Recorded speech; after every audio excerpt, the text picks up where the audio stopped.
அருப்பெரும் ஜோதி அருப்பெரும் ஜோதி தனிப்பெருங்கருணை அருப்பெரும் ஜோதி சிவய சிவசிதம்பர ராமலிங்காய பரபரமணி நம சர்க்குருநாதா சண்முகநாதா அருப்பெரும் ஜோதி அகத்தீசாய நமோ மாறுமுக ரங்கமகா தேசிகாய நம மாறுமுக ரங்கமகா சர்க்குருவே நம மாறுமுக ரங்கமகா ஜோதியே நம ஓம் சரவண ஜோதியே நமோ நம 5/3/2025 புதன்கிழமை காலை உணவாக ரவா கிச்சடி தேங்காய் சட்னி சாம்பார் சட்னி வழங்கப்படுகிறது.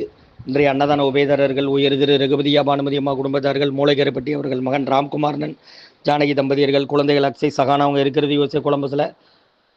உணவு வழங்கப்படும் டவுன் கண்டியப்பேரி அரசு மருத்துவமனை மாடியில் உள்ள ஈசிஆர் சேவை மையம் ஆர் சோயா தொண்டு நிறுவனம். அதில் உள்ள ஆதரவற்றோர்கள் முதியோர்கள் மாற்றுத்திறனாளிகள் மனநலம் பாதித்தவர்களுக்காக இந்த உணவு கொரோனா காலகட்டத்திலிருந்து காலை உணவாக வழங்கப்படுகிறது. இன்றைய அன்னதான உபயதாரர்களுக்கு எல்லா வளமும் நலமும் கிடைக்கணும். அவங்க மேற்கொள்றாரிய வெற்றி அடையணும். உங்கள் குடும்பத்தில் நிம்மதி அமைதி ஆரோக்கியம் ஒற்றுமை இருக்கிற ஆசன் திருவடி பணிந்து வேண்டி நோய் தீர்க்கிற மருந்தாக கொடுக்குறோம், வாங்கி மாதிரி நினைங்கம்மா. ஓம் அகத்தீசாய நம ஓம் நந்திசாய நம ஓம் திருமூல தேவாய நம ஓம் கரூர் தேவாய நம ஓம் பதஞ்சலி தேவாய நம ஓம் ராமலிங்க தேவாய நம ஓம் ஆறுமுக ரங்கமகா தேசிகாய நம. ஸ்ரீ அகத்தியர் சன்மார்க்க சங்கம் ஓங்காரக்குடியில் துறையூர் திருச்சி கிளை திருநெல்வேலி. ஓம் அகத்தீசாய நம ஆறுமுக ரங்கமகா தேசிகாய நம. முருகா சரணம்.